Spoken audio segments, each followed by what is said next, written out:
Merci beaucoup. Moi, j'ai entré en politique pratiquement un peu tard. C'était en 2018. En 2018, moi, je me suis dit que moi, Souleymane, je suis issu d'une famille pauvre, n'est-ce pas? Et je me suis dit que c'est l'État du Sénégal qui a tout fait pour moi. Si c'était pratiquement mes parents qui devaient payer ma scolarité, certainement, je ne serais pas là où je suis. Parce qu'on n'avait pas de moyens. C'est avec l'argent du contribuable sénégalais que l'État du Sénégal a construit les écoles dans lesquelles nous avons étudié. C'est avec l'argent du contribuable sénégalais que l'État du Sénégal a payé les enseignants qui nous ont inculqué cette éducation. Donc je me suis dit que moi j'ai une dette morale à payer à la population et je ne pourrais pas vraiment donner de l'argent à tout le monde. Ce qu'on pourra faire, c'est quoi? C'est de tout faire pour aider la population, accompagner la population, n'est-ce pas?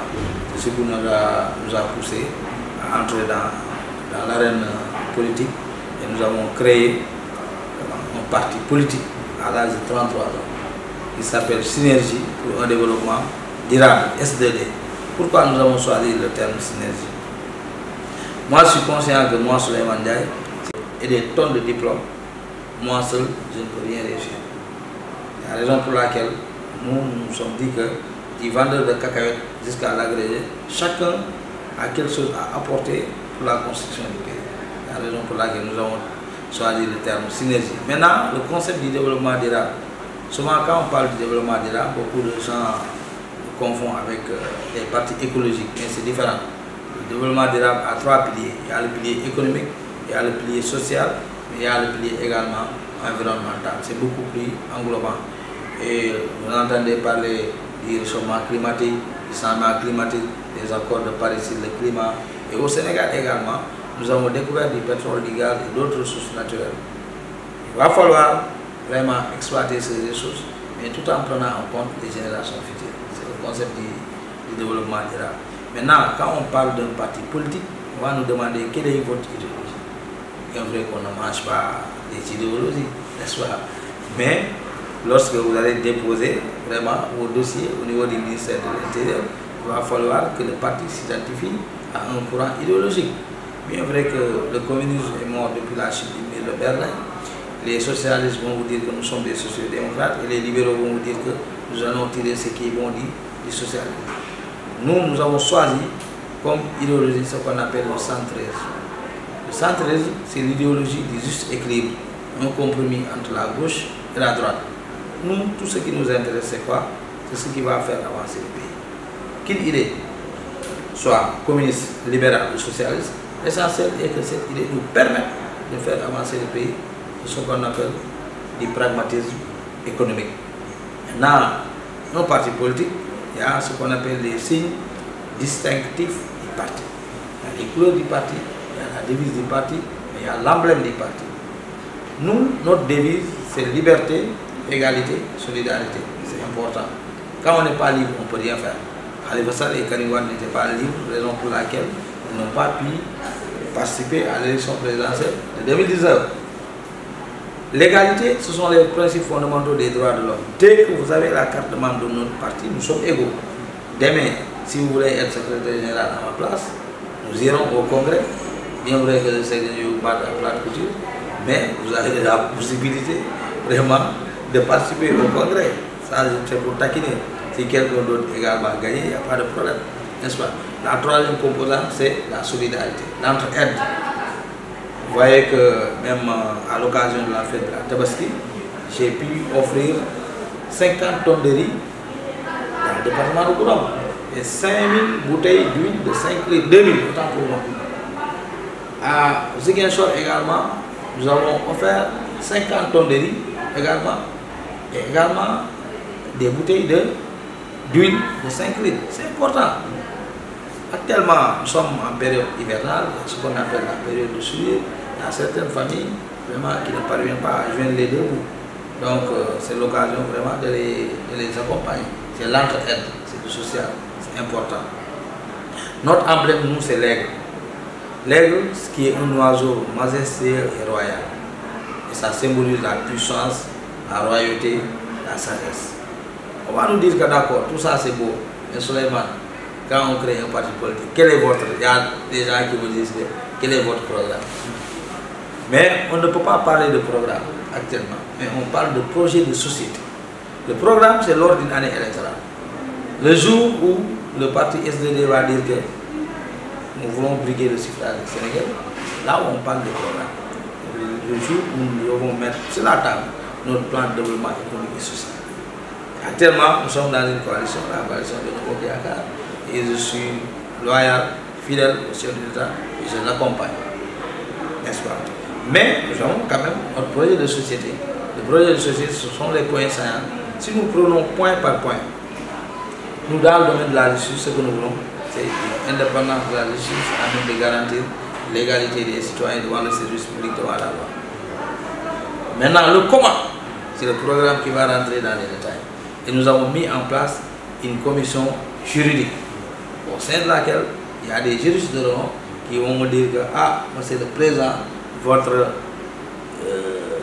point là, pour matérialiser ça en programme, voici ce que nous devons faire. Un paysan qui commet un forfait en bas de compte sera jugé de la même manière que le ministre de la République. Maintenant, le comment, c'est le programme qui va rentrer dans les détails. Si nous prenons un autre point, ce point-là, tout le monde sait qu'on ne peut pas développer un pays sans pour autant avoir une bonne politique agricole. Nous avons constaté que pendant nos jours, les différents gouvernements qui se sont succédés à la tête de ce pays, à la veille de chaque hivernage, on donne des intrants aux agriculteurs. Et à la récolte, c'est l'État qui va fixer le prix de vente de l'arachide. Nous avons appelé ce point-là la modernisation de notre agriculture et sa diversification. Nous savons que la plupart des Sénégalais mangent du pain au petit matin. Ce pain est fait à base de quoi? De blé. Ce blé-là est importé à coût de milliards. Et ça enrichit les agriculteurs européens. Nous, ce que nous voulons est que ce blé-là soit cultivé sur place. Ça va être une source de création d'emplois. La jeunesse aura de l'emploi. Parce que les jeunes qui quittent ici pour faire de l'immigration clandestine, une fois en Europe, ils vont dans les plantations, en Italie ou bien en Espagne. Mais si nous modernisons notre agriculture, les jeunes vont rester sur place. Ça va réduire le problème de l'emploi des jeunes, mais également ça va permettre de lutter contre l'immigration clandestine. Mais ça va booster notre économie. Je rappelle que en Europe, seuls 3% de la population est agricole, mais ce sont ces 3% qui font vivre toute l'Europe. Nous ne voulons pas être là pour dire qu'Allah subhanahu wa ta'ala, il faut pleuvoir, sinon nous allons mourir de faim. Non. Nous sommes des musulmans, pratiquants, croyants. Mais le monde avance et on doit avancer avec le monde. On ne doit pas rester là pour attendre la pluie 3 mois. Non. On doit mettre des mécanismes qui vont nous permettre de cultiver même 9 mois sur 12. Nos agriculteurs seront même des industriels, n'est-ce pas, qui pourront vraiment devenir des riches. Actuellement, quand on vous dit que vous êtes cultivateur, vous êtes agriculteur, des fois quand vous mangez à midi, il n'est pas sûr que à 20h ou bien à 22h, vous allez dîner, c'est pas sûr. Alors qu'en Europe, quand on vous dit que vous êtes agriculteur, vous êtes riche, n'est-ce pas? Donc on doit changer notre politique agricole et ça fait partie de nos projets. Et nous avons mis en place une commission en charge de l'agriculture. Il y a les ingénieurs agronomes, mais nous aurons une démarche inclusive et participative à tous les niveaux. Même un cultivateur qui habite à Boudon pourra donner son point de vue le moment venu. Si nous prenons un autre point également qui est très important, c'est la refonte du système éducatif national et de la recherche pour un capital humain valorisé. C'est important. C'est le prophète qui a dit que Al-Imam, c'est le savoir qui doit guider. Pourquoi? Nous avons constaté que dans les années 60, des pays comme la Chine, la Corée du Sud, le Japon, ces pays nous dépassent à des années-lumière. Pourquoi? Parce que leurs autorités ont beaucoup investi dans l'éducation et la recherche. Mais là, on a combien de chercheurs? Je dis que je suis enseignant-chercheur, des chercheurs qui ne trouvent rien. Pourquoi? Parce qu'un chercheur qui n'a même pas de quoi acheter son bouquin, un chercheur qui pense à la dépense quotidienne, un chercheur qui n'a pas de laboratoire équipé, qu'est-ce qu'il va trouver? Absolument rien. Donc là aussi, on doit opérer des changements à ce niveau. Et nous, dans notre système, ce que nous voulons, c'est d'introduire l'apprentissage de l'anglais dès le bas, dès la maternelle. Actuellement, tout le monde sait que l'anglais, c'est la langue internationale, n'est-ce pas? Quand vous voulez faire même du commerce international, ou bien des échanges, ou bien même participer au niveau international lors des réunions, comme nous, les normes sont écrites en anglais. Il y a d'autres points, il n'y a pas l'agriculture uniquement. À part l'agriculture, à part l'éducation, il y a ce qu'on appelle un point sur la santé. Le président de la République a apporté ce qu'on appelle la couverture maladie universelle. Mais nous, ce point-là, nous l'avons appelé la facilitation de l'accès à la santé pour tous. Qu'est-ce que cela veut dire? Quand un Sénégalais tombe malade, une fois à l'hôpital, on ne va pas lui demander où est votre caution. Non. On va soigner ce citoyen-là jusqu'à la sortie. C'est l'État qui doit prendre 60% des frais liés aux soins. Et les 40% seront payés par le citoyen sénégalais. On va nous dire que non, le Sénégal n'a pas assez de moyens pour faire face à ça. C'est faux. Nous avons des moyens. Et si nous prenons X% des recettes qui vont provenir de nos ressources naturelles, le pétrole, le gaz et tout ça, ça pourra permettre de subventionner la santé publique. Parce que quand nous avons une population saine, nous aurons une économie saine. Donc moi, Souleymane, quand je tombe malade, qui va travailler à ma place? Et ce sera perte pour l'économie nationale. N'est-ce pas? Donc ce point-là, c'est important. Et nous avons mis en place une commission en charge de la santé. Il y a un autre point également qui est très important, c'est l'industrialisation de notre économie. Nous avons constaté que le Sénégal, notre sol est riche, notre sous-sol est riche. Les matières premières, pour la plupart du temps, sont exportées en Europe et les Européens les transforment à des produits qui vont nous revendre à des prix trop chers. Nous, ce que nous voulons, c'est quoi? C'est de mettre en place des industries au niveau national. Lorsqu'il y aura industrie, c'est des sources de création d'emplois. Quand il y a une usine qui va travailler, c'est la jeunesse. Ça va permettre de régler le problème de l'emploi des jeunes encore, mais également régler le problème de l'immigration. Et ça va booster notre économie parce qu'il n'y aura pas de taxes à l'importation à payer. Et les produits seront accessibles à la population. C'est important. Nous voulons mettre également ce qu'on appelle une infrastructure nationale qualité. Quand on parle d'infrastructure qualité, il y a beaucoup de gens qui le confondent avec la qualité des infrastructures, alors que c'est différent. Là, c'est un système qui est composé de la normalisation, de la métrologie et des services d'évaluation de la conformité. C'est important. Parce que la plupart de nos États sont signataires des accords de l'OMC, l'Organisation mondiale du commerce, et des OCT.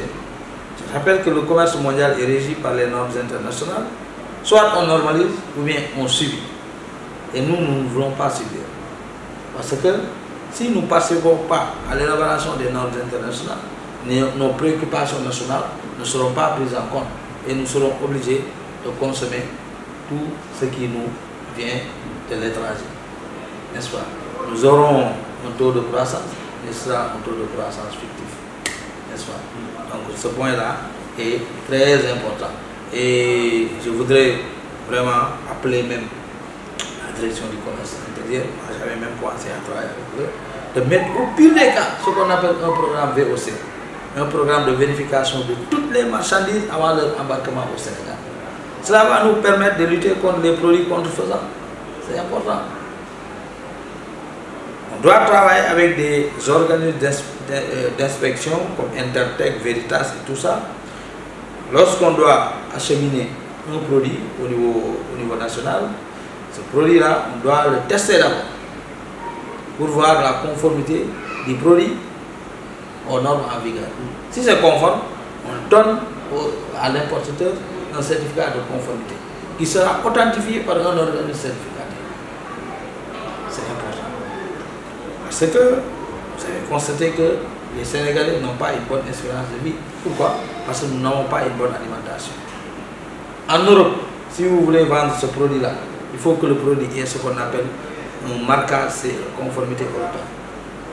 Mais au Sénégal, des produits de très mauvaise qualité rentrent parce qu'il n'y a pas ce qu'on appelle une bonne surveillance du marché. Il y a des bouillons, il y a des produits, même le riz, il y a d'autres produits alimentaires qui ne sont pas conformes aux normes. Donc c'est important vraiment de tout faire pour mettre cela en place. Il y a plusieurs points, on ne peut pas tout développer ici. La Constitution, dans son article 27, stipule que nul ne peut exercer plus de 2 mandats consécutifs. La Constitution, avant de dire que nul ne peut exercer plus de 2 mandats consécutifs, qu'est-ce qu'il a dit? Le président de la République est élu pour un mandat de 5 ans, n'est-ce pas? Nul ne peut exercer plus de 2 mandats consécutifs de 5 ans. D'accord? Le président de la République a été élu en 2019 avec la Constitution de 2016, n'est-ce pas? Et le problème juridique est déjà réglé. Maintenant, le président de la République a sa parole. C'est lui qui avait dit que il va, s'il gagne en 2019, n'est-ce pas, il va faire un mandat, n'est-ce pas? Mais il y a la parole du président, il y a la Constitution. La Constitution, c'est la charte fondamentale de la nation sénégalaise. La parole du président ne prime pas devant la Constitution. C'est comme un marabout qui faisait vraiment son serment. Il n'est pas dit que ce que le marabout a dit va remplacer le Coran. Vous avez compris? La Constitution, c'est ce qui prime. C'est la charte fondamentale de la nation. Maintenant, moi, j'appelle tout le monde à la paix. Vous avez compris? Je ne vais jamais dire que le pays va appeler personne. Ça ne va profiter à personne, n'est-ce pas? Donc, nous demandons à tout le monde, à tous les Sénégalais qui souhaitent devenir candidats, ce n'est pas le président qui va valider, mais il y a ce qu'on appelle le Conseil constitutionnel, n'est-ce pas, qui est l'organe habilité à valider ou d'invalider les candidatures, n'est-ce pas? Donc, nous appelons tout le monde à la paix, à la retenue. Le Sénégal nous appartient à nous tous, n'est-ce pas? Et ça ne profite à personne que le pays brûle. C'est ce que je voulais dire. Okay. Vous êtes souvent connu d'une personne très critique à l'endroit de Ousmane Sonko, le leader de PASTEF. Et pourquoi? Moi, je ne suis critique à personne. Moi, je défends mes idéaux, je défends mon candidat. Son Excellence le président de la République, Macky Sall. Je rappelle que Ousmane Sonko, c'est un homme politique comme moi. Nous ne sommes pas du même bord politique. Ousmane Sonko est critique envers le chef de l'État. Ousmane Sonko est critique envers les personnes qui ne partagent pas la même vision que lui. Mais c'est normal, n'est-ce pas? Nous ne sommes pas du même bord politique. Donc je ne peux pas le caresser. Pourquoi je vais le faire? Ça n'a pas de sens. Est-ce que c'est pour faire les yeux doux au président de la République? Non, pas du tout. Si c'était ça, je n'allais pas attaquer l'autre là, Idriss Seck. Si c'était ça, je n'allais pas attaquer Aminata Touré. Si c'était ça, je n'allais pas attaquer Aminata Tall. Vous voyez Ousmane Sonko, mais c'est pas ça. C'est pas ça. Moi, j'ai une position. Pourquoi faire les yeux doux au président de la République? Ça n'a pas de sens. Le pouvoir, je rappelle que c'est Dieu qui le donne à qui il veut. C'est Dieu qui l'a dit. Non. Pourquoi? Moi, je suis compétent. Je vous ai parlé de mon parcours ici. J'ai occupé des postes de responsabilité au niveau national, au niveau de la sous-région, comme au niveau international, sans la politique. Donc pourquoi faire les yeux doux au président? Jamais de la vie. Moi, je crois en moi. Vous me connaissez. Même ici à l'école primaire et tout ça, mon cursus, tout le monde me connaît. N'est-ce pas? Donc je ne ferai jamais les yeux doux à qui que ce soit. Ok. Quelle lecture faites-vous? Mais je soutiens le président. Vraiment, je le soutiens avec toute mon énergie. Okay. Quelle lecture faites-vous du bilan du maire de la commune de Goudomp, un an à la tête, depuis, n'est-ce pas, son installation à la tête de la municipalité de Goudomp? Bon, là, vraiment, vous allez me permettre de ne pas répondre à cette question. Bon, maintenant, c'est un frère. C'est au Goudampois de juger. C'est les Goudampois qui l'ont élu à la tête de la municipalité de Goudomp. Moi, venu les Goudampois même pour juger vraiment. Mais je ne suis pas là pour critiquer nos frères, surtout nous sommes de la même coalition que le Bokayaka. Certains Goudompois disent que vos relations avec Vieux Malang Cissé, le maire, sont effritées. Est-ce que c'est le cas? Bon, moi, Souleymane, j'ai une bonne relation pratiquement avec tous mes frères de Gouram. Vraiment, même c'est l'occasion de prier pour notre frère Olivier Bouka. Vraiment, personne ne lui souhaite vraiment la prison, n'est-ce pas? Et nous prions pour qu'il sorte de cette situation. Nous acheminons des échéances électorales en 2024. Aujourd'hui, quel est le message que Souleymane Ndiaye va lancer à l'endroit de la jeunesse sénégalaise? C'est un message de paix. Je demande à tout le monde, vraiment, à toute la jeunesse, vraiment, de travailler, d'œuvrer pour la paix. C'est ce que je l'ai dit tantôt.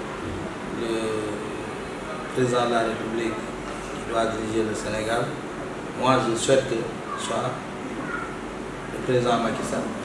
Je vais travailler pour sa réélection dès le premier tour. Et je prie vraiment pour que tout le monde, toute la jeunesse, vote pour lui. Mais dans la paix, dans le calme, dans la sérénité. Il y en a d'autres également qui vont supporter d'autres candidats. Ils pourront le faire, ils ont le droit de le faire. Mais on doit comprendre qu'on ne peut pas élire un président de la République dans la rue, non.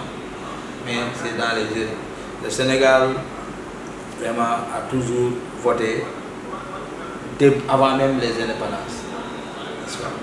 Donc je demande à tout le monde d'être républicain, de travailler pour son candidat et que le meilleur gagne. Et je sais que le président de la République, Macky Sall, est le meilleur et il va gagner dès le premier tour, Inch'Allah.